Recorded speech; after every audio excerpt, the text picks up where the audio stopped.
Pittsburgh's East End community is the neighborhood of East Liberty. Roughly 8,000 Pittsburghers call East Liberty home, but many more frequent the neighborhood because of its expansive business district.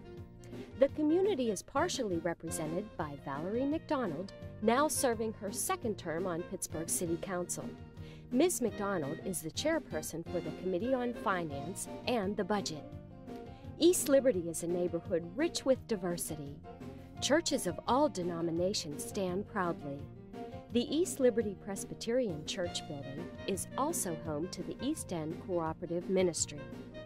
Other landmarks of East Liberty include Peabody High School, the Pittsburgh Theological Seminary, the East Liberty branch of the Carnegie Library, Zone 5 Police Station, and Fire Engine Company No. 8. Residents and visitors can shop, do their banking, or take advantage of excellent bus service at the hub of the neighborhood, the business district of Penn Circle. Enhancing the public perception of this area is just one of the concerns of the East Liberty Chamber of Commerce. My name is Paul Brecht, and I'm Executive Director, East Liberty Quarter Chamber of Commerce. A lot of people don't know that in its prime, East Liberty was the third largest business district outside of Philadelphia in the downtown Pittsburgh. The perception of East Liberty in those years has deteriorated. And one of our concerns at the Chamber of Commerce is to address this situation. We're doing this by, we're working with the Weed and Seed program, where there might be people who are doing loitering or graffiti, and we're trying to eliminate that particular problem as being part of the perception.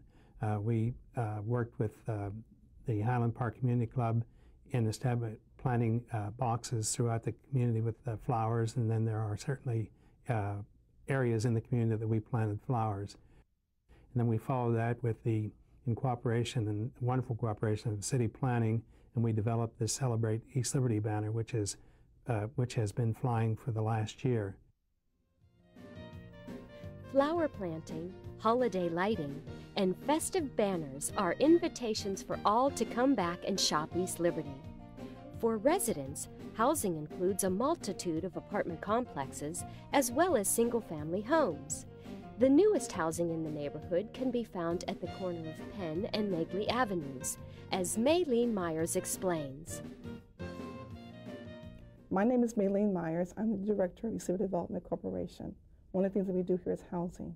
New Penley Place is one of our housing development projects that we want to take in the eastern part of East Liberty.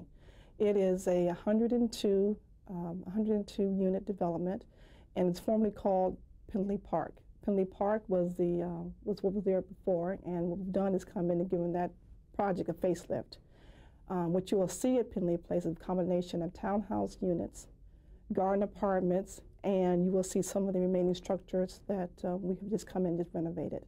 Penley Place is it's a mixture of market rate and subsidized units.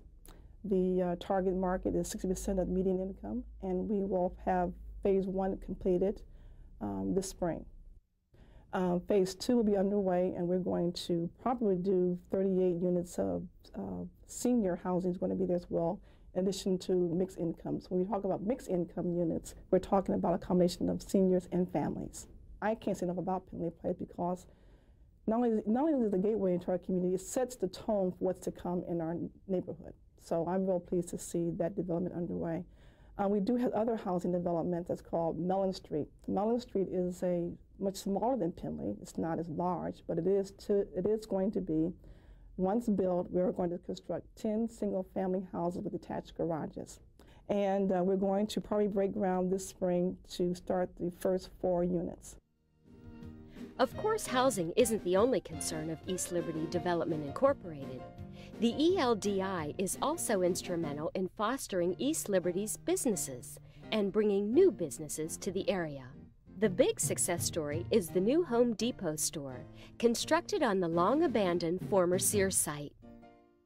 One of the things about Home Depot we were very pleased with is that they were very open to a lot of our suggestions as far as designer stores. They really bent over backwards to try to make it work, so we're very pleased to see they've done that.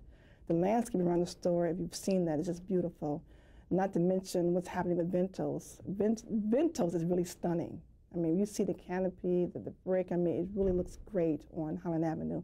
But one thing I want to say about Home Depot, and they've been really true to form, is the employment opportunity they provide to the East End residents. The last number I've seen, I believe, was 166 employees that they've staffed from this area. The other thing I like about the store is that they're adapting their stock, their inventory, to the needs of our communities. We have so many older houses, large houses. You know, if you've driven to some of our neighborhoods, you see a lot of the windows that are stained windows, big front doors. I mean, things that you would not find with new construction to date. So they've managed to inventory or look at existing housing stock and been able to stock the stores, you know, with things that we need to make our houses nice. So I have to commend them for that effort.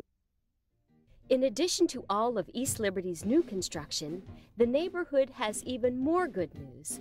Recently, workers from the former Nabisco Bakery went back to work baking crackers for the Atlantic Baking Group. The new beginning in East Liberty is worth a personal look. Why not take a drive to the neighborhood and see it for yourself? Visit the shops, check out the new Home Depot, and stop in for a bite. East Liberty is open for business.